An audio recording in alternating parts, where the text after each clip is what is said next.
Assalamualaikum warahmatullahi wabarakatuh. Waalaikumsalam warahmatullahi wabarakatuh.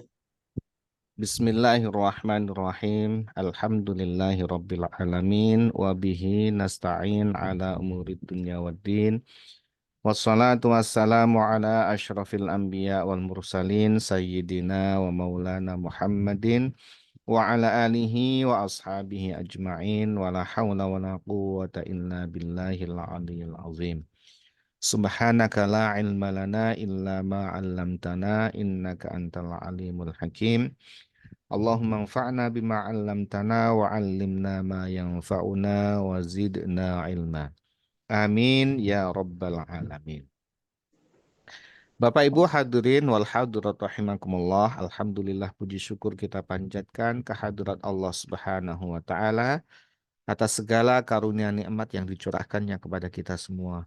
Salawat dan salam semoga senantiasa terlimpah kepada junjungan kita Nabi besar Muhammad Sallallahu Alaihi Wasallam, kepada keluarganya, sahabat-sahabatnya, dan para pengikutnya yang senantiasa mengikuti sunnah-sunnahnya sampai hari kiamat.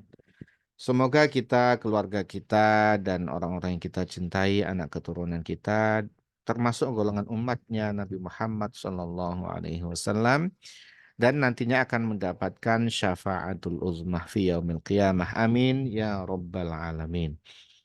Bapak Ibu hadirin wal hadirat rahimakumullah. Alhamdulillah malam hari ini kita diperkenankan kembali oleh Allah Subhanahu wa taala untuk melanjutkan mengkaji Al-Qur'an. Di mana pada malam hari ini kita akan melanjutkan yaitu mengkaji suratul Baqarah ayat yang ke-150.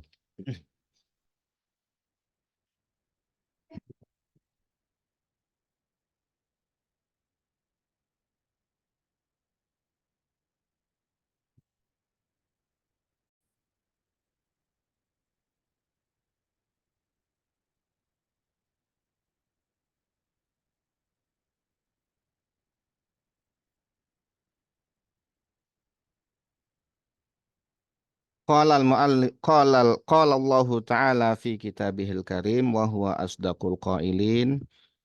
A'udzu billahi minasyaitonir rajim. Bismillahirrahmanirrahim.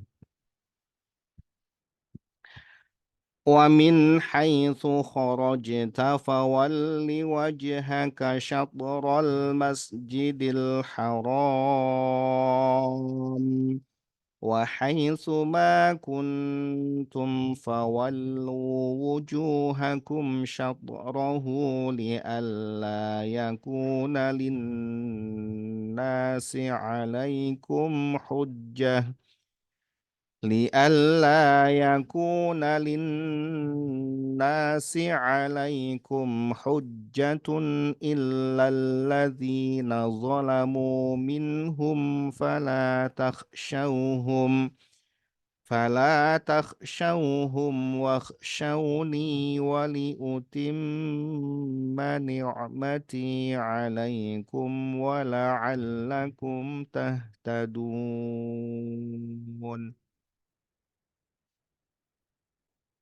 Pada ayat sebelumnya kita sudah mendapatkan keterangan bahwa menghadap kiblat atau searah dengan Masjidil Haram adalah suatu kebenaran yang dikukuhkan oleh Allah Subhanahu wa taala. Nah, kemudian pada ayat ini diulang lagi tentang menghadap kiblat, menghadap ke Ka'bah yang searah dengan Masjidil Haram. Maka kalau kita resume, ada 3 kali pengulangan dalam menghadap ke Ka'bah ini. Ada 3 kali pengulangan, yaitu pada ayat yang ke-144, kemudian pada ayat yang sebelumnya pada minggu yang lalu, ayat ke-149, dan kemudian ayat yang ke-150 ini. Ada 3 kali pengulangan perintah untuk menghadap ke Ka'bah. Maka kemudian ya para ulama ya para mufassir kemudian menjelaskan bahwa masing-masing itu punya hikmah, masing-masing itu punya pelajaran. Di mana yang pertama pada ayat yang ke-144 perintah menghadap ke Ka'bah yang sebelumnya adalah menghadap ke Baitul Maqdis. Ini adalah sesuatu yang juga sudah diketahui oleh ahlul kitab. Ya, para ahlul kitab mereka sudah tahu bahwa ya agama yang akan dibawa oleh Nabi Muhammad SAW atau kemudian ciri-ciri dari Nabi akhir zaman adalah Nabi yang mendapatkan perintah ya mengubah arah kiblatnya ke Ka'bah. Itu di kitab-kitab mereka, di kitab Taurat dan Injil itu termaktub di sana. Ya. Jadi itu sesuatu yang maklum diketahui oleh ahlul kitab. Itu yang pertama. Yang kedua, yang ayat sebelumnya, yaitu ayat ke-149, ya, menghadap ke Ka'bah ini dikukuhkan oleh Allah Subhanahu wa taala sebagai sesuatu yang hak, sesuatu yang benar, sehingga tidak perlu ragu. Dan yang ketiga ini, ya, yang pada ayat ke-150 ini adalah untuk meredam, ya, meredam eh, gejolak atau hujah atau alasan dari orang-orang yang zalim agar kemudian tidak mengganggu, ya, tidak mengganggu eh, kenyamanan dari orang-orang beriman. Ya. Jadi karena memang cukup berat perintah ini, ya, awalnya menghadap ke Baitul Maqdis, kemudian diubah ke Ka'bah ini, ya, itu bagi hati orang-orang yang ragu-ragu ini sangat berat sekali. Maka kemudian ini dikukuhkan sampai 3 kali. Jadi pengulangan ini dalam rangka untuk pengukuhan. Sesuatu yang ya masih perlu dikukuhkan itu biasanya akan diulang.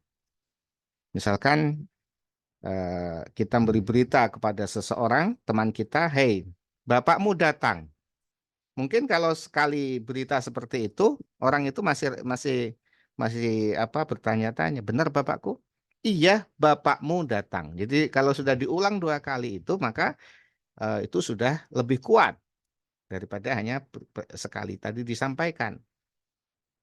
Yang benar, betul bapakmu datang. Kalau diulang sampai 3 kali, berarti itu memang orang tadi itu ya perlu diulang sampai 3 kali.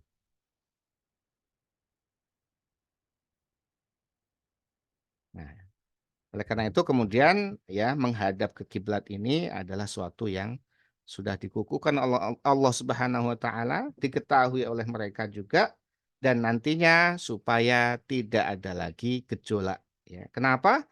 Ya karena orang-orang Yahudi itu ya semenjak Nabi Muhammad SAW ya menghadap ke Baitul Maqdis itu mereka suka mengejek gitu. Ya, suka mengejeknya adalah Muhammad itu tidak mau mengikuti agama kami, agama Yahudi, tapi kiblatnya sama dengan kami itu ya. Jadi diejek itu. Menjadi sesuatu olok-olokan orang-orang Yahudi terhadap orang-orang beriman. Mereka tidak mau mengikuti agama kami, tapi mereka menghadap ke kiblat kami gitu ya. Ya, maka kemudian setelah dipindah ya tidak usah lagi diomongin seperti itu. Kemudian orang-orang musyrik ya, orang-orang kafir di Mekah itu juga mengolok-olok ketika Nabi sholatnya menghadap ke Baitul Maqdis. Apa olok-olokan mereka? Olok-olokan mereka adalah bagaimana ini Muhammad katanya mengikuti agamanya Nabi Ibrahim, tetapi malah justru tidak mau menghadap ke kiblatnya Nabi Ibrahim. Jadi serba salah gitu ya. Orang Yahudi menyalahkan, orang kafir musyrik juga menyalahkan. Jadi umat Islam dalam posisi yang serba tidak nyaman. Dan memang demikian. Kalau orang-orang itu memang tidak suka, maka akan selalu memunculkan fitnah-fitnah atau memunculkan omongan-omongan yang menyakitkan. Ya, baik dari kalangan yang suka menghadap ke Baitul Maqdis atau kalangan yang suka menghadap ke Ka'bah. Kalau orang-orang musyrik Mekah itu menghadapnya ke Ka'bah, ya. Jadi mengolok-olok Nabi, ya. Katanya mengikuti agamanya Nabi Ibrahim, tapi kok menghadap ke Baitul Maqdis, tidak menghadap ke kiblatnya Nabi Ibrahim yaitu Ka'bah.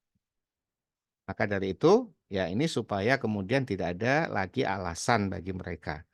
Wa min haitsu kharajta, dan dari manapun kharajta engkau, ya Nabi Muhammad keluar dalam rangka safar, ya atau dalam rangka apapun keluar, ya fawalli wajhak, fawalli maka hadapkanlah wajhaka wajahmu syatral masjidil haram, yaitu ke arah Masjidil Haram. Ya, kemanapun kita pergi, kemanapun umat Islam pergi, ya tetap juga akan menghadap ke Ka'bah ketika menghadap Allah Subhanahu wa taala ketika sholat. Ya. Jadi tidak ada alasan untuk tidak menghadap ke Ka'bah kecuali ibadah sholat sunnah di saat safar. Kalau ibadah wajib, ya sholat wajib maka tetap harus menghadap ke kiblat, menghadap ke Ka'bah. Tapi kalau ibadah sholat sunnah itu boleh menghadap kemana saja mengikuti kendaraan itu. Wahai suma kuntum, wahai suma dimanapun saja kuntum kalian berada, fawallu maka hadapkanlah wujuhakum wajahmu syatrahu ke arahnya. Jadi kalau berulang-ulang begitu dalam rangka supaya teguh, supaya kuat, supaya kukuh. Li'alla yakuna agar tidak ada linnasi bagi manusia alaikum yang untuk kalian yang kemudian memberatkan kalian alaikum beda dengan lakum. Kalau hujjatun alaikum berarti hujjah itu untuk apa ya mendesak kalian. Tapi kalau lakum itu untuk menguatkan kalian hujjah itu. Di sini ada sebutkan alaikum. Maka ya ada rahasia bahasa sebenarnya. Kenapa alaikum, kenapa lakum, dan seterusnya. Di sini yang kemudian mukjizat Al-Quran itu ya akan tetap abadi sampai hari kiamat.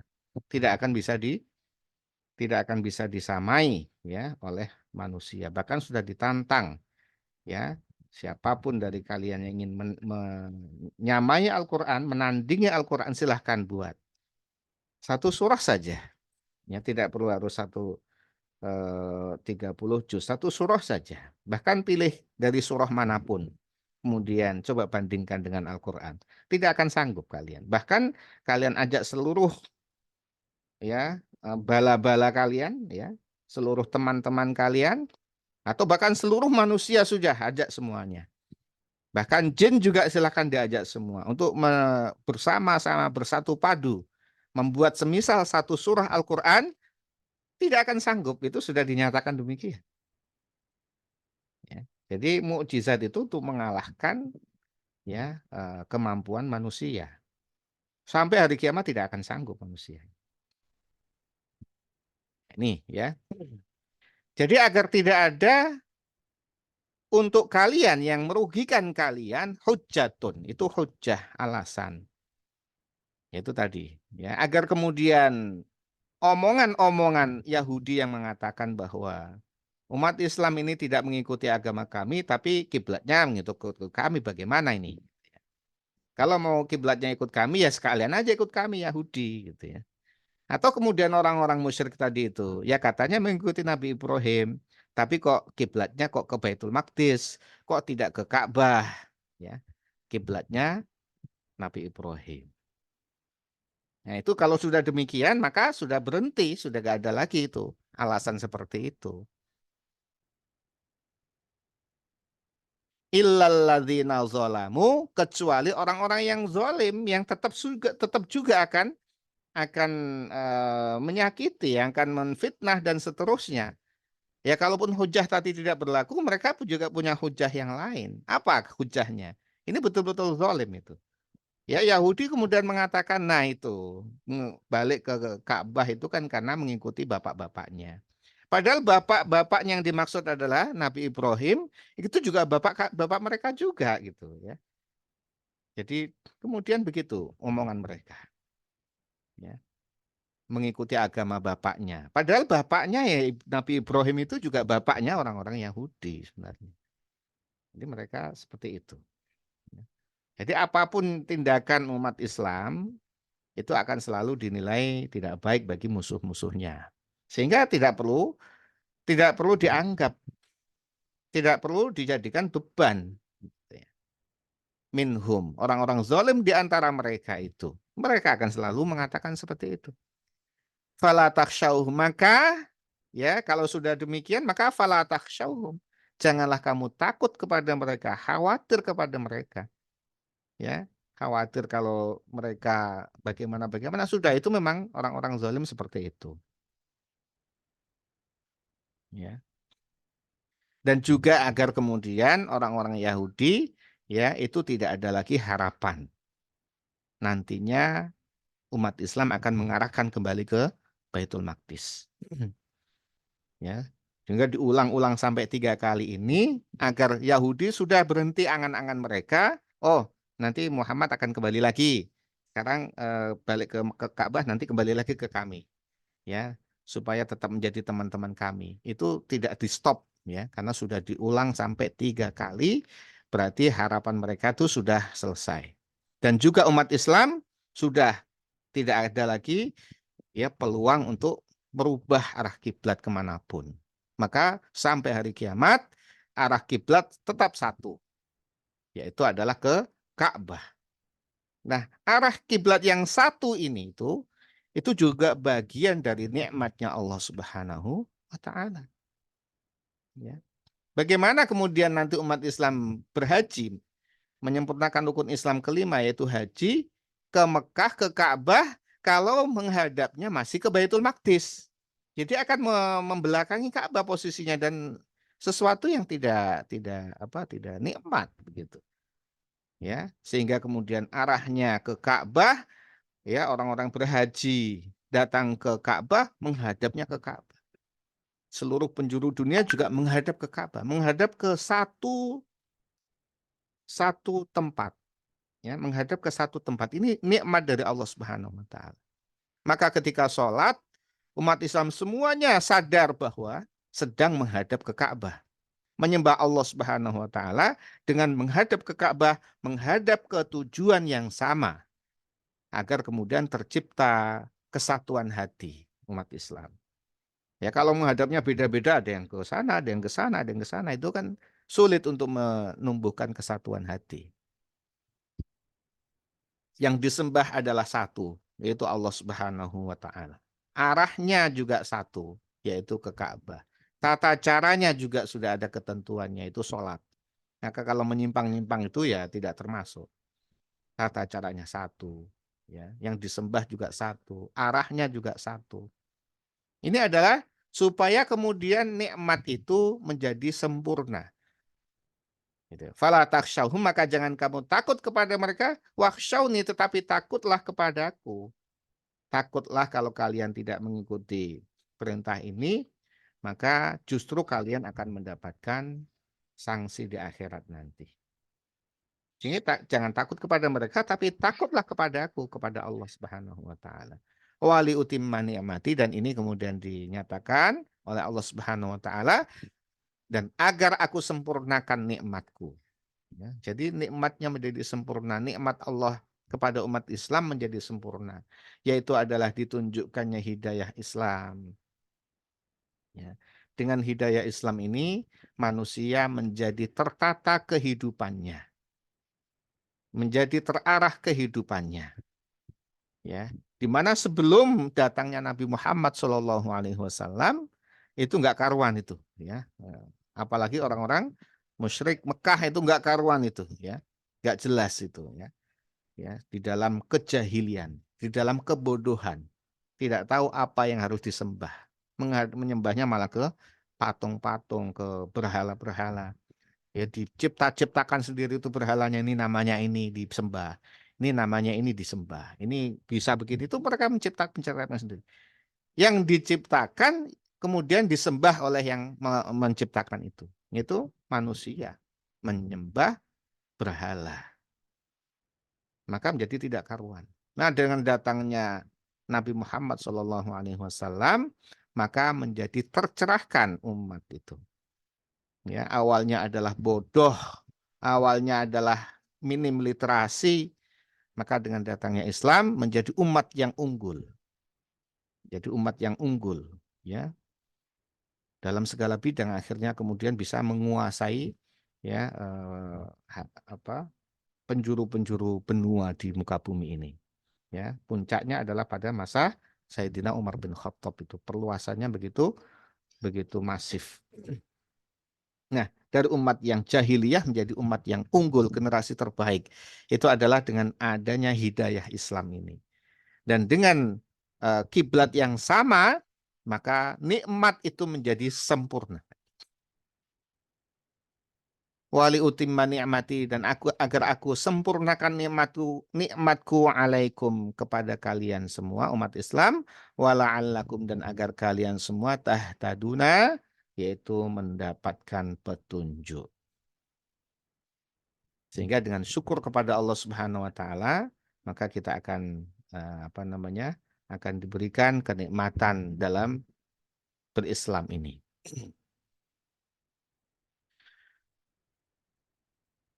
Kama arsalna fikum rasulam minkum yatlu alaikum ayatina ويزكيكم ويعلمكم الكتاب والحكمة ويعلمكم ما لم تكونوا تعلمون فاذكروني أذكركم واشكروا لي ولا تكفرون.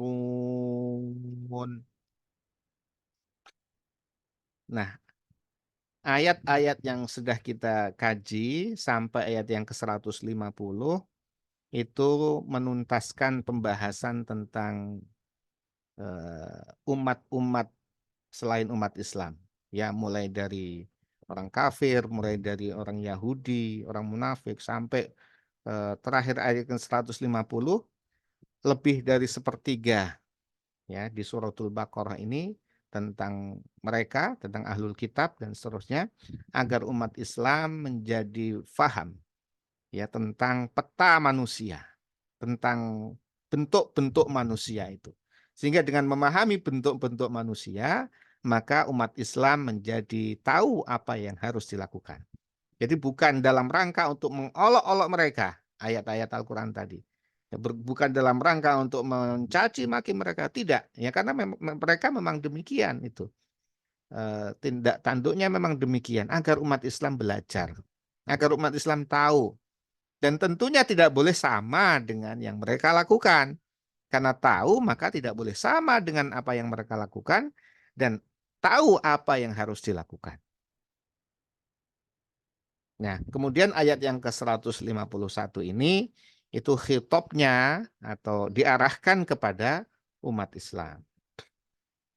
Ya, seterusnya nanti. Kama arsalna. Sebagaimana telah kami sempurnakan nikmatku tadi, ayat sebelumnya, wali utim ni'mati, agar aku sempurnakan nikmatku untuk kalian, ya, yang sempurna tadi, nikmat tadi, itu juga arsalna, kami juga mengutus fikum, kepada kalian, bagian dari nikmat, bagian dari kesempurnaan nikmat adalah kami juga mengutus kepada kalian rasulan, yaitu seorang utusan. Nah, yaitu yang dimaksud adalah Nabi Muhammad SAW.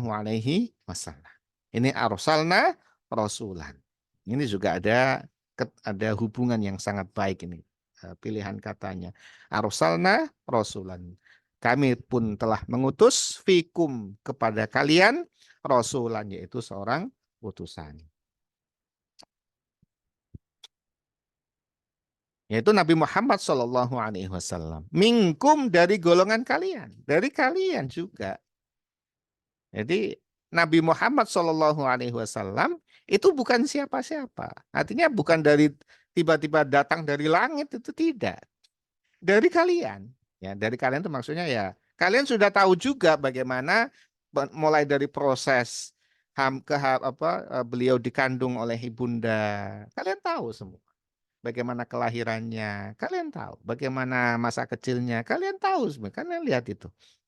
Kalian saksikan juga bagaimana sampai remaja, sampai sampai dewasa, sampai menerima wahyu. Jadi bukan dari golongan malaikat ini Nabi Muhammad, dari manusia juga. Ya ini bagian dari nikmatnya Allah Subhanahu wa taala kepada manusia diberikan hidayah. Dan contohnya adalah seorang manusia, bukan malaikat. Kalau utusan yang dimaksud adalah malaikat yang diutus Allah Subhanahu wa taala untuk kalian contoh, maka kalian pasti tidak akan bisa mencontoh karena yang utusannya itu berupa malaikat. Bagaimana bisa meniru malaikat? Tidak bisa. Oh, malaikat tidak tidur, malaikat tidak makan, malaikat tidak punya syahwat, ya, nggak bisa. Jadi utusannya ini memang manusia yang terpilih, manusia yang sebaik-baiknya manusia. Dan di sini Rasulan ini ya itu apa namanya sudah pernyataan bahwa setinggi apapun kita memuja dan memuji Nabi Muhammad SAW, beliau tetap utusannya Allah Subhanahu wa taala. Jadi derajatnya tetap tidak akan sama dengan Allah Subhanahu wa taala. Jangan kita terlalu menjadikan Nabi sebagai Tuhan, tidak sampai ke sana. Beliau adalah manusia, manusia yang betul-betul manusia seutuhnya, ya, yang paham akan manusia, sangat manusiawi dan memanusiakan manusia. Itu adalah Nabi Muhammad SAW. Nah, karena beliau manusia yang sangat paham dengan manusia dan memanusiakan manusia, maka yang mengikuti Nabi itu menjadi mudah, yang mengikuti Nabi itu menjadi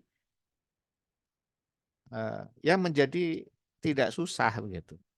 Beda ketika pimpinan itu atau seorang pimpinan, Nabi Muhammad adalah pimpinan. Pimpinan yang tidak memanusiakan bawahannya. Yang dianggap bawahannya itu sebagai mesin atau sebagai robot, pokoknya. Tapi Nabi Muhammad SAW itu memanusiakan umatnya. Umatnya ini adalah manusia sehingga dimanusiakan. Ya. Ada tuntutan-tuntutan ibadah, tapi juga ada kemudian di situ kemurahan-kemurahan dari Nabi Muhammad SAW yang sangat panjang sekali kalau diutarakan.